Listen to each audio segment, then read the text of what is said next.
Yeah, so we're gonna keep it to the two topics, Cage and I didn't. fucking crap. Yes. Okay. Luke Cage and fucking crap.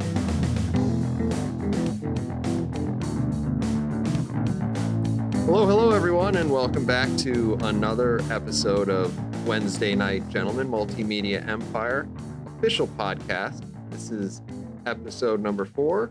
We will again be talking about comic books, movies, TV shows, video games, and everyone's favorite, and probably the principal thing we'll be talking about today, political discourse. I am your host, Tactic Angel, and with me is my murderous socialist friend, Midget Radio. Hello. Hello, Midget Radio. Thank you for joining. You're back to your low energy self. I just started in on some coffee, so maybe things will pick up. There's a 2-hour difference between us. Yeah. I should point out. Yeah, probably why you're drinking coffee and not whiskey. Not yet. Time around. Another 30 minutes or so for that. Okay. You can start that at 9 o'clock. Well, you might need it because today we will be talking about a good thing and a bad thing. Yeah. But we're going to talk about the bad thing first. The bad thing is the debate. And then the good thing will be Luke Cage. Yeah, this is going to be a fairly bipolar episode, I think. As I am fairly high on one thing and disastrously low on another. Well, do you want to just start off with your general opinions about the debate? Because I don't have like a lot of really structured things to talk about because I thought it was a shit show. I don't know what to say. I mean, part of it is that what is there really to say about it at this point? I think that the debate pretty accurately reflected what's been going on in the political news for the past, Jesus Christ, I don't know, 6 months, year now, practically. It feels like. So I would submit that there was no new information gleaned from the debate, and therefore probably not anything all that substantive to actually discuss. Yeah. And I would largely agree. I think the whole debate was pretty light on substance. Like, oh, yeah. I didn't hear a lot of solutions. No. I think, all right. Well, at the beginning, I think you had a few more solutions, and then it got out of hand. Yeah. Yeah, go ahead. So the first question that they asked was about the economy. And like the question was basically, how do you get the economy to work? But, well, I should say, I thought Clinton started off pretty well.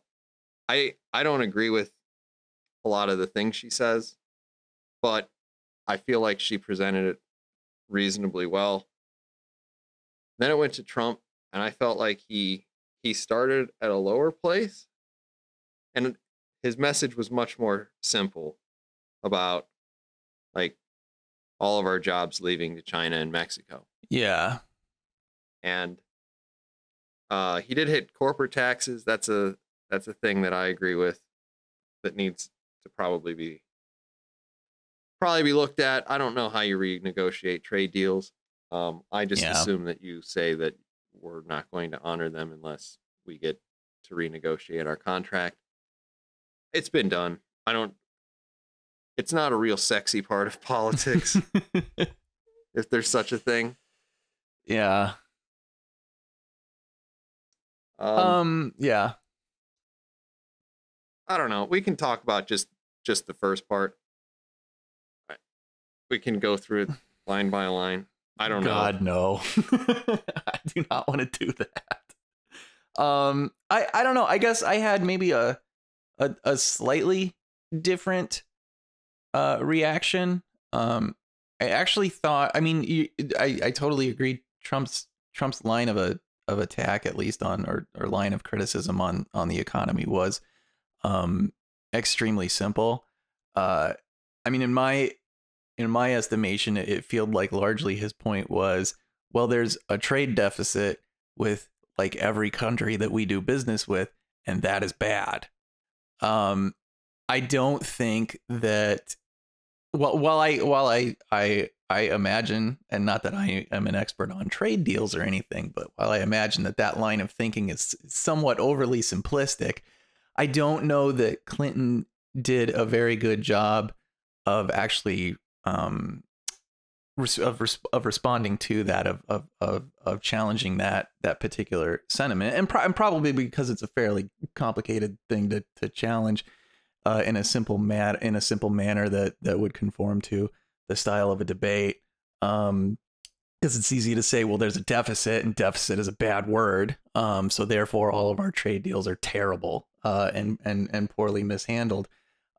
I do actually think that that's a generally effective line of attack. And yeah, as I said, I don't think that Clinton did a very good job challenging that. So I guess if I was going to give Trump any points, I do think that he's got a pretty good line of attack right there that Clinton probably needs to figure out how to respond to. But I mean, the rest of it was a shit show.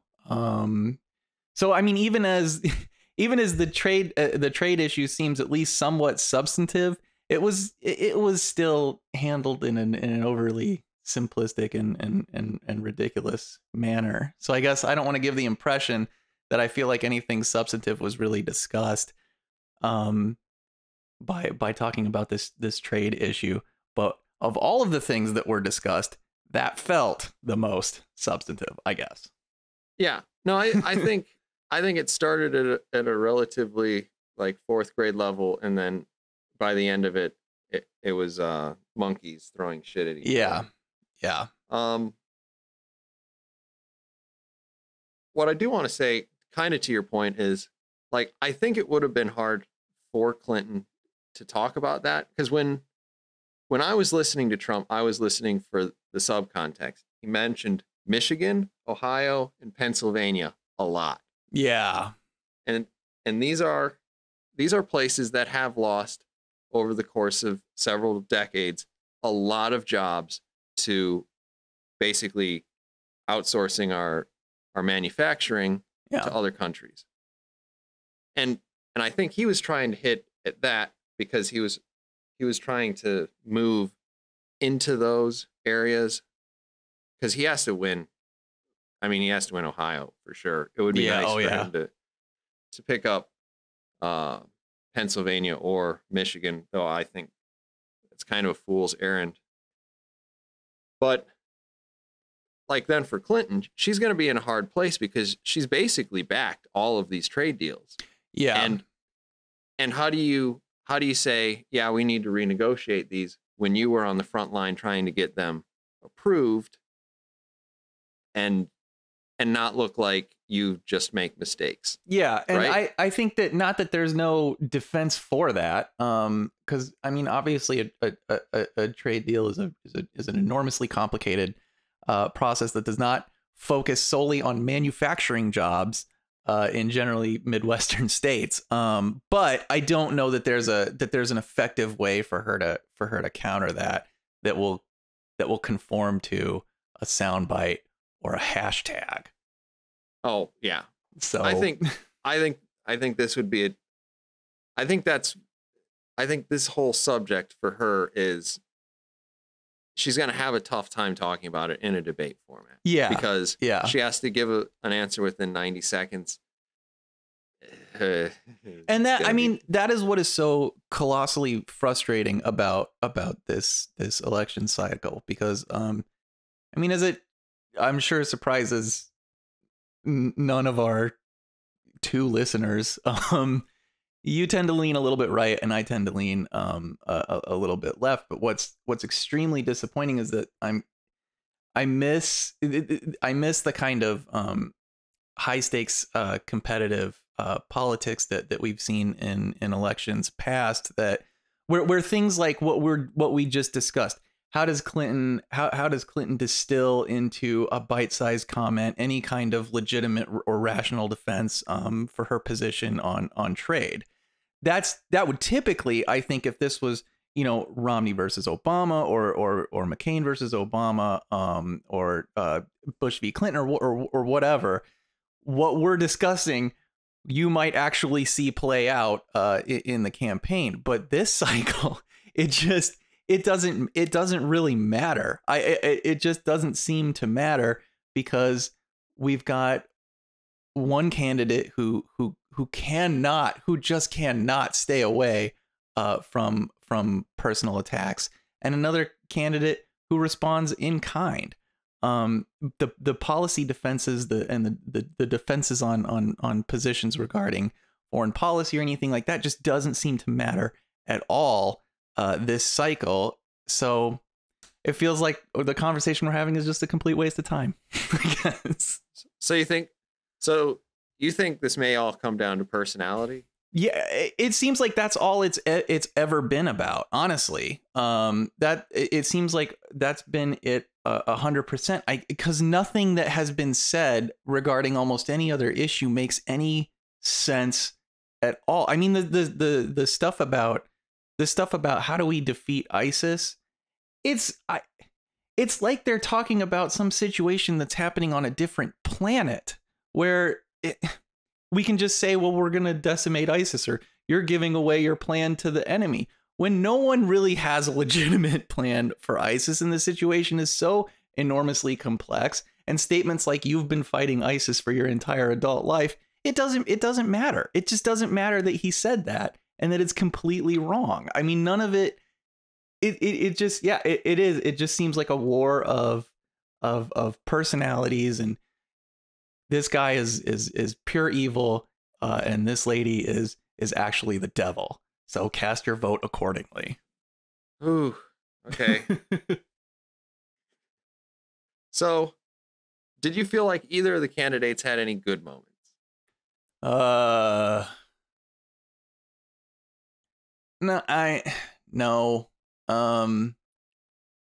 No. I mean, I know Clinton's gotten like some applause, I guess, largely from the left for those sort of Jim Halpert from The Office moments, looking into the camera, which is kind of fun. But I honestly, not really. Trump, in my estimation, I mean, Trump always comes off as as an entirely almost inarticulate bully. And Clinton, I feel like this is her in the debate, and this is her in general.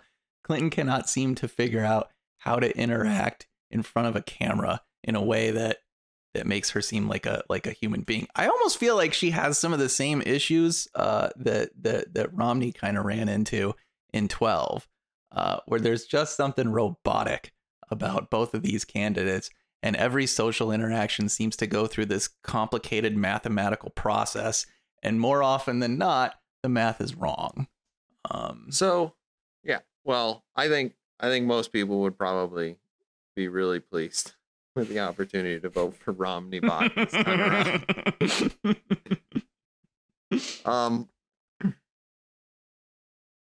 I would say the one thing that Trump did well, or the one thing that he should have capitalized more on, is, you've been in this for 30 years, and how are you going to fix the problems now? Yeah. I thought that was a body blow, and I thought, like, by the time he got to there, that was his best moment. At that point, he was probably in control of the debate, and then it just decayed slowly. Yeah. And then the car started rolling down the hill even further, and yeah, it was. But again, I feel like. Sorry, go ahead. I had written down beforehand what I thought each of the candidates needed to do in order to quote win this debate. Okay. Right? Yeah, because yeah. I said Trump should try not to say anything like insane.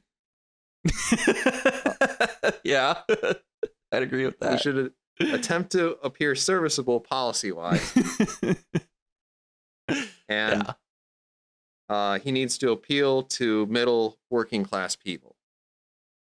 Yeah. On the other side, I think Clinton needed to appear as though she may be a human being. Yeah. Convince us that we want more of the same. And remain standing. Because there's too many pictures of her sick and needing to be helped going around. I don't think that's tinfoil hat territory anymore. I think she probably has some stamina issues. I don't know. I don't really think there's all that much to that particular story. But but I don't care either. Well, when I say, I'm not saying that I know what the answer is. I'm just saying that I don't think it's tinfoil hat territory to say she's not in perfect medical condition. I would certainly say that she is an older lady. I don't know that Trump's leaps and bounds beyond her in the health department though. So, and I think part of it's also when she did collapse, they came out with like 3 different stories about why that happened. And that I know, and that's that's typical. That's the typical goddamn Clinton campaign. They just cannot figure out how to respond to an event in one coherent manner. I don't know what it is, but if you're not important enough to spew the official line, just say, I'm not aware. Yeah. I'm sure that the campaign will release a statement. Just don't start making stuff up again. It must be fun to be a journalist, because I feel like whenever you ask the Clinton campaign about something like that, you basically get a multiple choice response. Like, well, I don't know. Run whichever one you think sounds we'll go better. With C today, and then yeah, you better hope that the whole press pool picks the same one, right? God. I put another category for strength versus opponent. Basically, I feel like these are the things that each opponent could have done to kind of undermine the other. And first was, I mean, Trump can run away with the personality thing because, like him or not, he at least is lively. He is animated. Yeah. Yes. Versus Hillary bot or, yeah, Vulcan Satan, whatever. I think there's a term for that, but I don't remember what it is. And then there's Clinton who could have tried to trump Trump on knowledge. So yeah, I don't know. As I look at this list, and if I were like assigning 1 point each to them, like, I know how that adds up in my mind, but do you feel like, well, who do you feel like won the debate? Well, I mean, if I had to pick somebody, I would give it to Clinton all day long. Okay, my guess is that this is a photo finish based on how you answered that. I would say all day. She said less completely goddamn ridiculous things in that debate.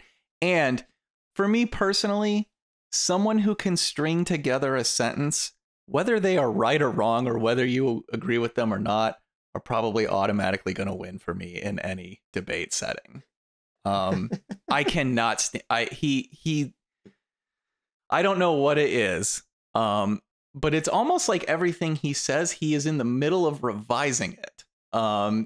And has to therefore then say almost the exact same thing 3 to 4 goddamn times before an hour later stating that he actually never said that in the first place. Maybe we should punctuate a Donald Trump sentence. I'm sure it has a lot of like parentheses and hyphens and all sorts of stuff. That's got to be the exercise of most journalists who have to actually write down quotes of things that he says. Like, well, let me how do I parse this one out? That one sounds like a solid dash. Fuck it, I'm just gonna put an emoticon here. Oh man, that would be great. I'm gonna have to go out to Twitter to find my answer. I saw this the day after, and I couldn't help but agree. Because like, if I tallied it up, the only person who really scored a body blow was Trump, and he probably would have done well if he hadn't chased the rabbit like the last hour or half hour of the debate. Yeah. Somebody put on Twitter, the real winner of the debate tonight is the Voyager space probe, which is traveling away from Earth at a rate of 38,610 miles per hour. Yeah, it's hard to disagree with that. And oh man, it was weird watching this, and I don't understand, for a guy who usually is so good at muckraking, like, yeah. And this speaks to, like, I don't think Hillary did particularly well in the last half of the debate either. She would just say, a couple of innuendos or accuse Trump of having done something, and then he would try to chase that rabbit. Yeah. Every time. Yeah. And you're just sitting there, you're like, she's not even showing that she's above him in terms of like moral or superiority or knowledge. No.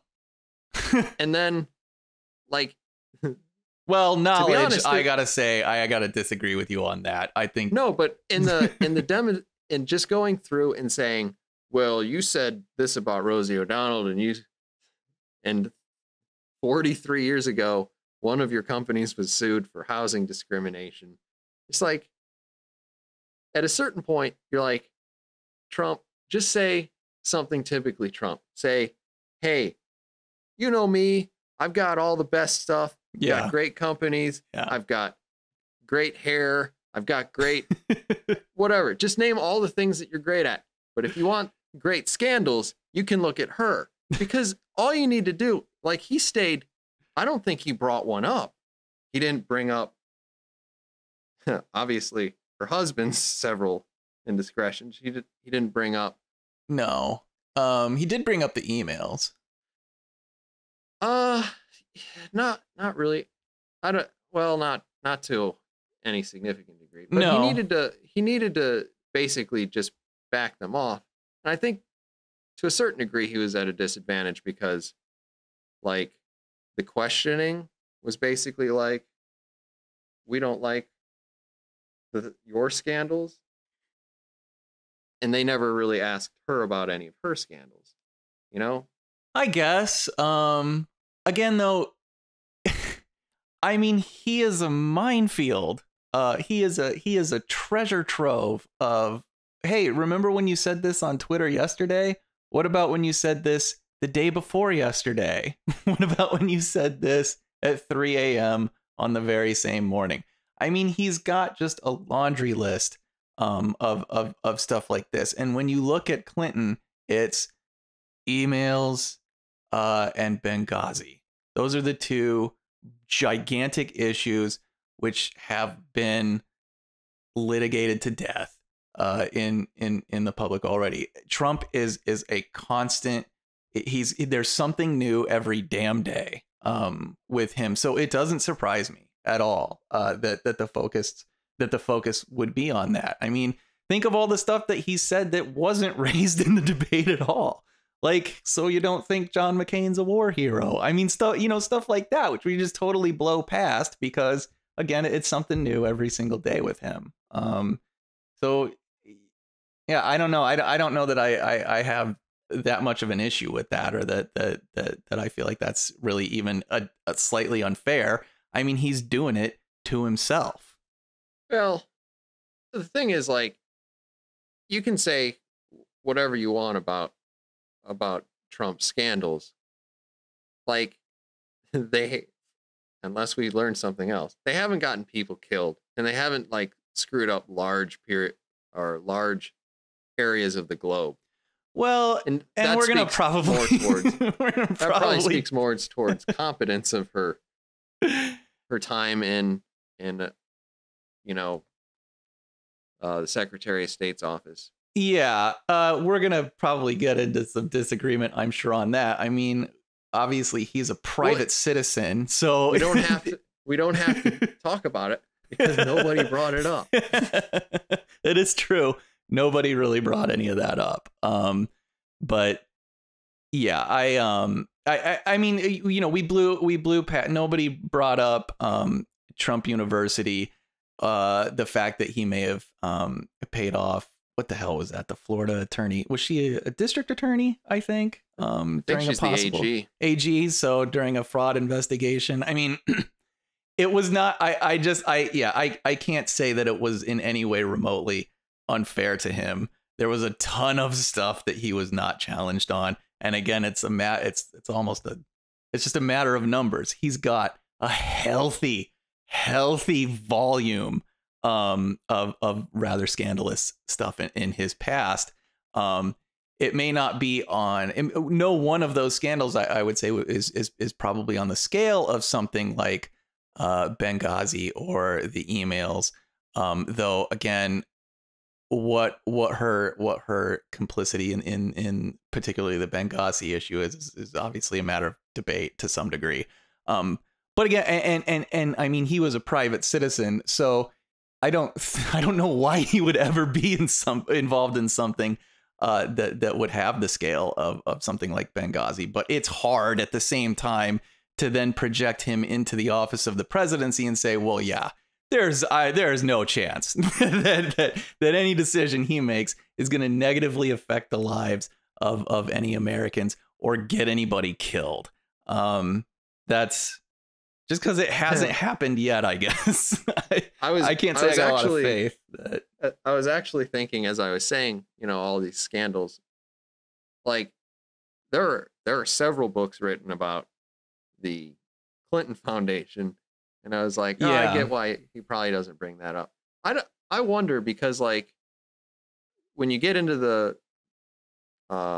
like the pay to play for diplomacy or diplomat status, or the handing out of cell phone contracts and getting certain people on government committees where they have no experience or any relationship to why they should be there, just because they've given money. Like, there are plenty of stories out there. Yeah. I don't know what would happen if he tried to litigate that on a stage, because it does go back to the AG thing. And then, like, even if you assume all of these things are true from both candidates, yeah, who's worse, the person who bribed someone or the person who solicits bribes? Like, ugh. As far as the ethical component of it, I'm not sure. But I'm not sure at the same time that this decision really comes down to a matter of ethics. Yeah. I guess I'd have to go back and talk to Dante Alighieri to see what respective levels of hell each one of the candidates are destined for. But yeah, I don't have anything else. Do you have any? No. Let's move on to something more positive. So, Luke Cage. Luke Cage is the third Marvel TV show that is produced by Netflix. It follows Daredevil season 1 and 2 and Jessica Jones, which was released last year. Luke Cage is a street level, guy who fights crime in Harlem. This just came out on Friday. We are recording this before you're hearing it, obviously, but probably even longer before that. We both watched the first 4 episodes. Why don't we start with some spoiler-free content, and then we can move into an area that we'll mark so people can turn it off if we want to get into anything, deeper. Okay. Yeah. First impressions. You start. Go. You start. I want to get. Yeah. You start. Okay. I really like the music in this. Okay. That was the number one thing for me as well. So my God. the opening. Yeah. That whole thing. Great. I thought particularly like the first episode had some nice live acts. Yeah. I wonder what percentage of their budget is just being blown on music. Yeah. And it's all like old school R&B and Motown stuff, and that stuff is glorious. Yeah. I think they licensed some music from Wu-Tang Clan or something. Yes, they definitely. Yeah. Yeah. I have a lot to say about that. Yeah. I wasn't as into that.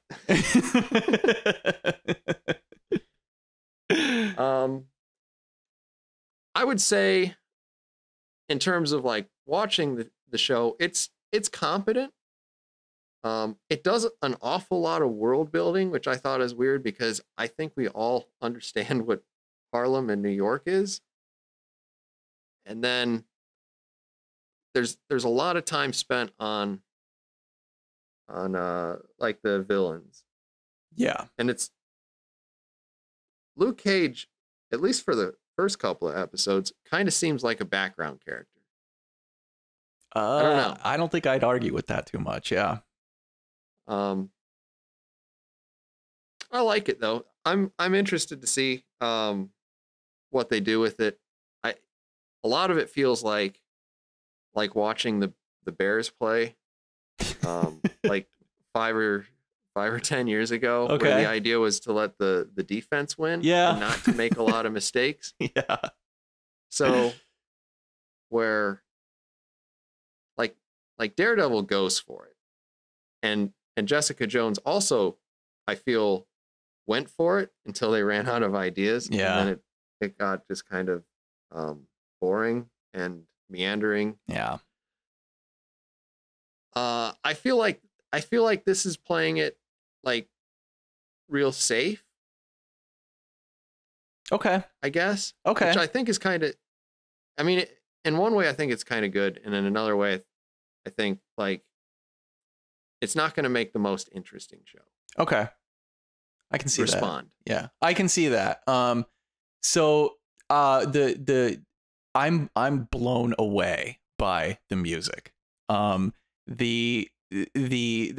had, I mean, even in the first episode alone, just even from the theme song, with the sort of light, extremely subtle wah effect on the guitar in the theme song, and then we move. We've got it runs this gamut between, you've got like just straight up jazz in the sort of post-coital scene with Misty Knight, with that lazy sax, I think with a bunch of trombones backing it. You've got like John Lee Hooker in there, up to Wu-Tang Clan, and then live performances by Charles Bradley. That I love that goddamn Ain't It a Sin song. Cottonmouth has the best taste in music of any character probably on any show. It is so good. I love that music is it's just, I mean, it's in every damn scene. It seems like every scene is so well scored, and that it is so largely focused on old school like R&B and soul and a little bit of funk, but includes, I'd say, still a kind of healthy amount of hip hop as well. I mean, the soundtrack for this show is amazing. And it's, I mean, I'm obviously, that's had a kind of a ridiculously huge impression on me. And I think part of it too is that I have a weakness for a lot of certain 70s era blaxploitation films. And the soundtracks for those movies are extremely similar to what you see in Cage. And I think it's part of what that sort of blaxploitation vibe, that you have a character and you have storylines that are focused largely on extremely street level stuff, and it takes place in Harlem or the streets of Chicago or something like that. I mean, it's just like something. It seems to be celebrating an era of film that I love, and definitely an era and style of music that I find just infectious. So I'm extremely high on that aspect of Cage. As far as the writing and the actual story and the characters, I do think I agree. It's totally competent. I'm trying not to compare it too much to like Daredevil and Jessica Jones, but I like the characters in the show pretty well. I like Cottonmouth. I like his sister, and those I believe actually are based on Marvel Comics characters who are in the Cage comics, but who are not actually brother and sister. But I like their relationship. And I like I actually like the world building quite a bit. I liked that in the first episode, they seem to establish pretty well not only the neighborhood in which Cage lives, but what his almost daily routine is, which is really cool. The other thing I love about this show is that it doesn't hesitate at all to have these kind of lazy and sometimes long-winded conversations surrounding certain aspects of pop culture. It's like one of the first things in the first episode is a somewhat long-winded conversation about basketball that I could barely follow, as I don't really follow basketball, but it worked, I think, so well in that scene. And there's another scene between Cage and Pop where they're talking about writers and what I believe are like fictional black hero protagonists. There's discussion about like kung fu movies. There's just that kind of stuff has really made the characters, I think, for me at least, come alive, where you see people reacting to pop culture and having opinions about it. Makes them feel a little bit more real to me, and that's something that we haven't seen in either of the other shows. So there's that I appreciate about it quite a bit. The show seems really extremely stylistic, and I do agree with your point that it almost feels to some degree that Cage is something of a background character. But I at the same time I kind of like that. I like the amount of focus on Cottonmouth and his sister. I like that we have this nefarious presence called Diamondback in the background, which kind of makes me feel a little bit like they're repeating what they did with Wilson Fisk a little bit in season 1 of Daredevil, where he's sort of the guy behind the curtain. And the gang, Domingo's gang, I guess, that's kind of moving in or declaring war on Cottonmouth's territory for some bad business dealings. There's just a lot going on. And I appreciate all of that. It just feels like there was a good amount of thought put into this show.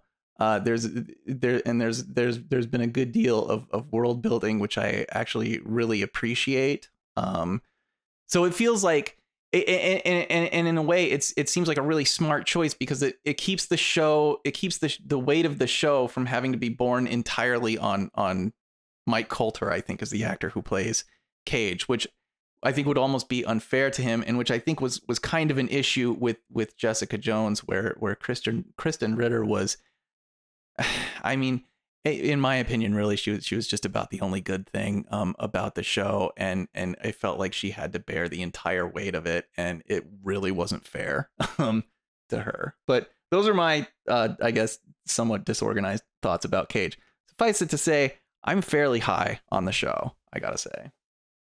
Okay. So with the character of Luke Cage, like, I feel like, and I agree with basically everything you said about, it's nice the way that these characters talk about day-to-day things. They even actually bring up quite a few things that we've seen in other Marvel things. So they talk about, you have more people making references to people with hammers and shields and the incident. Yeah. So, like, I thought that was cool, and they didn't dwell on that, and nobody started like going into it in any depth. So it wasn't, too important that everybody knows what's going on. I can't imagine that anybody who's watching this hasn't seen at least some of those movies. Yeah. But like, I don't know. I feel like when it comes to the writing for Luke Cage, is it possible that they're just trying to make him too cool? Because, like, there's so many scenes that end and somebody will say something to him and he'll have like 3 words to say to them. Yeah. And then he walks out. And it's just like, should I want more? Yeah. When he is the title character, but then how much am I asking for just a rehash of what we've already seen in Jessica Jones? Yeah.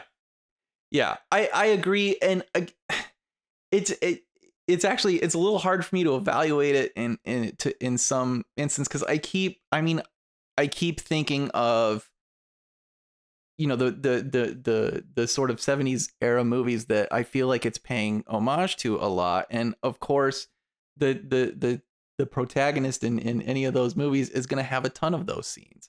I mean, Richard Roundtree in Shaft, that's his whole damn character, basically. So, I mean, there's part of me that feels like that's a bit of an homage. I do have to say, I am not. I like Mike Colter as Cage, but there's something about him. I feel like he almost doesn't have the screen presence. Yeah, he doesn't have the screen presence or the gravity of somebody like Fred Williamson in Black Caesar, who can pull off that kind of stuff like it's nothing. So I don't know. I mean, I like him well enough. I agree that I guess some of that's a little much. Some of these sort of stylized, look at what a badass, Luke Cage is, it can be a little bit much. But damn, it doesn't bother me, I gotta say. Okay. Have you enjoyed the action in the show? So, it's impossible not to compare it to Daredevil. I understand and accept the fact that Luke Cage cannot fight like Daredevil. That we can't expect that level of fight choreography, but at the same time, I do feel like a little more work could be put into that. I mean, it's good and it's better than what we saw in Jessica Jones. But I don't know. I'd like to see a little bit more effort put into the choreography. Okay, because that is a thing that I've been thinking. I think it's harder. It's harder between Daredevil and Luke Cage because Daredevil needs to not get hit. Yeah, which requires him to do a lot of things. Yeah, and I don't know that Luke Cage ever needed to learn how to duck a punch. Right. Because pretty sure we see him get hit by a baseball bat. Yeah. And it breaks in half. Yeah. So, we'll make a little invisible line here. Okay. On the Netflix kind of 1 to 5, and you can go to halves if you want. Where would you put this? Where 1 is probably like Birds of Prey. And I think we probably both agree that Daredevil's the reigning 5. Yeah. Of TV adaptations. I don't honestly. I don't entirely know yet, and this is. I'd still say this is early. For 4 episodes. Just for 1 through 4. Yeah. 1 through 4. Where would you put it? Yeah. Say it was The Tick and it was canceled right now. I would be pretty goddamn upset.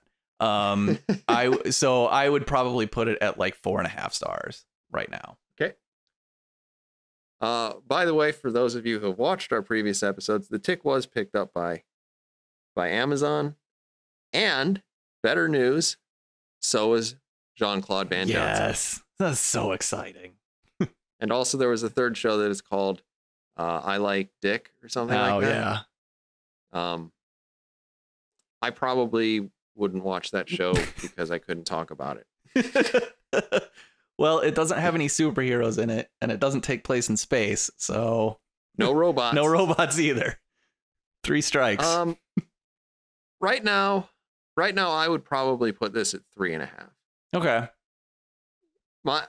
As you know, I'm usually much more negative about a lot of things. I want to see. Well, the music for me is at least a full star, if not more than that. So, well, I was adding through the first episode. I would agree, but then when I started hearing Wu-Tang Clan, then I started like subtracting. I love that song. As soon as it started up, as soon as your Wu-Tang sword style, I kind of lost my shit a little bit that he was about to roll up into that building and just take out fucking people to Wu-Tang's Bring the Motherfucking Ruckus. Like, it's just, it was a perfect scene for me. No, I just want to see him, but I would have wanted to see him in that fight. I want to see him like swinging refrigerators at people. I want to see him like doing crazy shit that makes my brain giggle. Yeah. You know? And I want it to be, I don't know, I want it to be a little bit more creative, because even in that scene, he rips off a car door and walks into this building to I guess shield himself from the bullets. I'm not really sure why, but whatever. It's fine. It's cool. Walks up to that one guy. Yeah. Just taking it. Yeah. But so even in that scene though, as when he walks into I would think when he's walking up the stairwell and there's like 3 dudes right in front of him, all just planting bullets into him in this car door. And he just kind of swings the car door, just kind of pushes them with the car door, and they're all just taken out immediately. You know, there's just something a little like, I would like to see more than just, I touched you with this car door and I'm a superhero, so now you're unconscious. I mean, that's the kind of stuff that you wouldn't see in Daredevil. Daredevil puts a hell of a lot more work and thought into its fight choreography. And I'd like to see at least just a little. I don't want to see Luke Cage doing a bunch of flips and roundhouses and stuff, but I don't know. Give me a little bit more, I guess. This is very nitpicky, I realize, but that's kind of where I am. But I agree. I'm trying to think, as you're saying that, was there a single person that required more than one punch? Yeah. And I don't know that the answer is yes. Yeah. I think it's probably no. And if it is yes, it was maybe 1 or 2 people, or one unlucky guy who was already unconscious and he got punched again on the way down. Yeah, probably. And even like, I mean, even in that same scene where he picks up the couch and you're like, he's going to use the couch like a baseball bat. That's awesome. Throws it out the window. Yeah. But then, like, when you see it, though, I mean, he uses it. It's awesome. But even with the couch, I mean, he uses it in that kind of cheap, I'm just going to circle around the room and take everybody out, at one time. That sort of cheap move that we've seen 100 times with instruments, obviously not exactly couches, but certain other bludgeoning tools. It's just, I don't know. I wish it was a little bit more creative, but I mean, even as I'm saying it, I'm just like, shut the fuck up. It's still really awesome. So yeah. And we're going to hit on this again on our next episode, talk about the rest and our final impressions. Yeah. Do you have anything that you want to talk about that's spoiler related? The only other thing that I feel like we have to point out, the only other thing, that we have to. Okay. We should probably say stop watching it if you don't want any spoilers. Oh, okay. Okay. Stop watching this if you don't want any spoilers. Or just deal with it. But so how did you feel? I gotta say, I kind of love this. So the fourth episode is where we get the origin story for Cage's powers. And so one, I could do with a lot more shaggy prison Cage. I could watch a lot more of that. I think we're gonna get it. I think we are. I think so too. I think I've seen some stills that have shown him, in the bracers, and I love it. And that's actually a reference back to the comic books. And that's the other thing I wanted to bring up. So the bracers, the weird sort of silver crown, and the 2 seconds that we get of the blousy yellow shirt. I kind of loved it. I kind of felt like it was really well placed. How did you feel about it? I thought it was fine. I feel like he should wear more yellow. I agree. In general. Yeah. Yeah. Instead of just the lining of the hoodie. Yeah. I'm just like, no. Yeah. It's yellow. I agree. And make sure it's 2 sizes smaller than that. Not that it already isn't like stupidly tight. Yeah.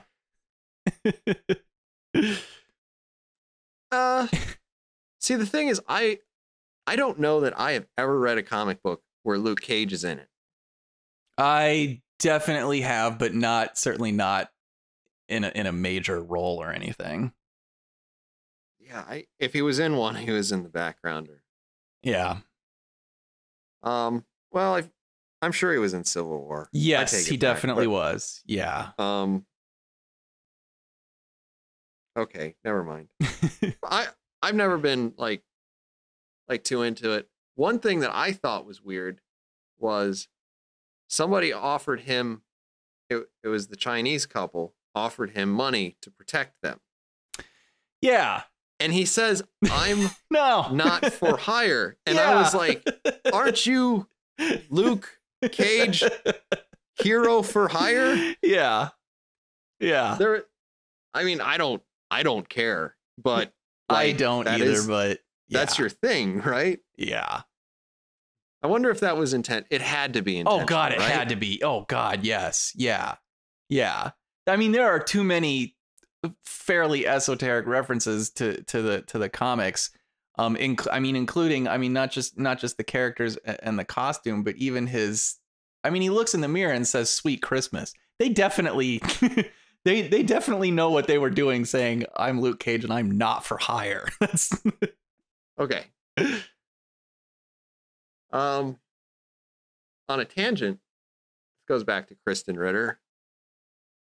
I started watching Apartment 23. It's actually a pretty funny show. Okay. Well, that's all I got. Kristen Ritter was definitely not the problem with Jessica Jones. No, I think the problem with Jessica Jones is that they had 6 or 8 episodes of content. Yeah. Yeah. And like if you take the last half of that season or that series, I guess they're making another season. So that season, and you condensed it into 2 or 3 episodes, I think it survives, and I don't think it's as good as a Daredevil, but man, it was tough getting to the end of that. Yeah, it really was. It was a slog. All they need to do is just have her do PI work. That's it. Yeah. I don't need anything beyond that. The first scene of that show was fantastic.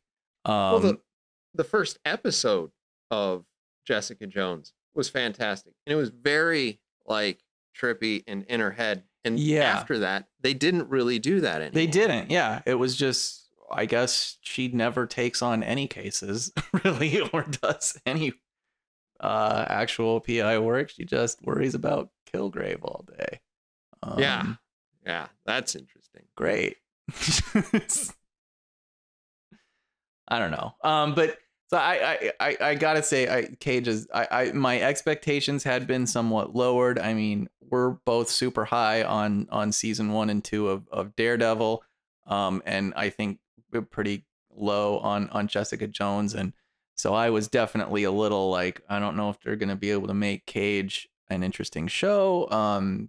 Given what happened with Jessica Jones, and I think they've done a really, really great job with Cage. I like the character, and I really like the world, and I fucking love the music. So do you think we're gonna see Jessica Jones at any point in this show? I don't know. I kind of want to, just because I like Kristen Ritter so much, and I think that Cage definitely has a better showrunner than Jessica Jones did, so she might be even better in Cage than she was ever really allowed to be in her own show. So. Yeah, well, the nice thing for Jessica Jones is, I think they've burnt through the only storyline. Yeah, pretty much. Yeah. So hopefully somebody, when they're like, well, what are we going to do for a season 2, says, well, she's a private eye. Why doesn't she like take on a case? Yeah. Let's watch a bunch of seasons of Magnum PI and adapt accordingly. Yeah. And maybe put in a subplot that runs this course of the season and takes up, 3-4 solid episodes worth of the stuff. Yeah. And then done. Yeah. Otherwise, she's solving things a week or 2 at a time. Love it. I guess it's not a week, but it's a episode. But oh yeah, I guess so. All right. So I think we're both of the mind that we're hopeful for the last half of Luke Cage. Big time. Yeah. When we meet again, we'll talk about the end of this. This is way better for you than last week, because as you saw, we got 100% negative comments because of things that you said. That's the internet for you. That's what I was talking about. I'm scared of the internet. Why don't you know anything? They're so mean out there. Yeah. It was rough. Real rough. It was. I had to hide under my desk for a little while. Collect myself. It took a lot to even just work up the muster to record today. But I'm here. Glad you did it, buddy. Yeah, me too. Well, I believe that has been episode 4 of Wednesday Night Gentlemen. Thank you, everyone who made it to this point. We will be back with you probably in 2 weeks, maybe a week. We'll see. We got some XCOM to play. We do have a lot of XCOM to play. Yeah. And you can count on our opinions on that too. Absolutely. So, I think I had an outro, but I forgot what it is. So we'll just say show over. Okay, show over.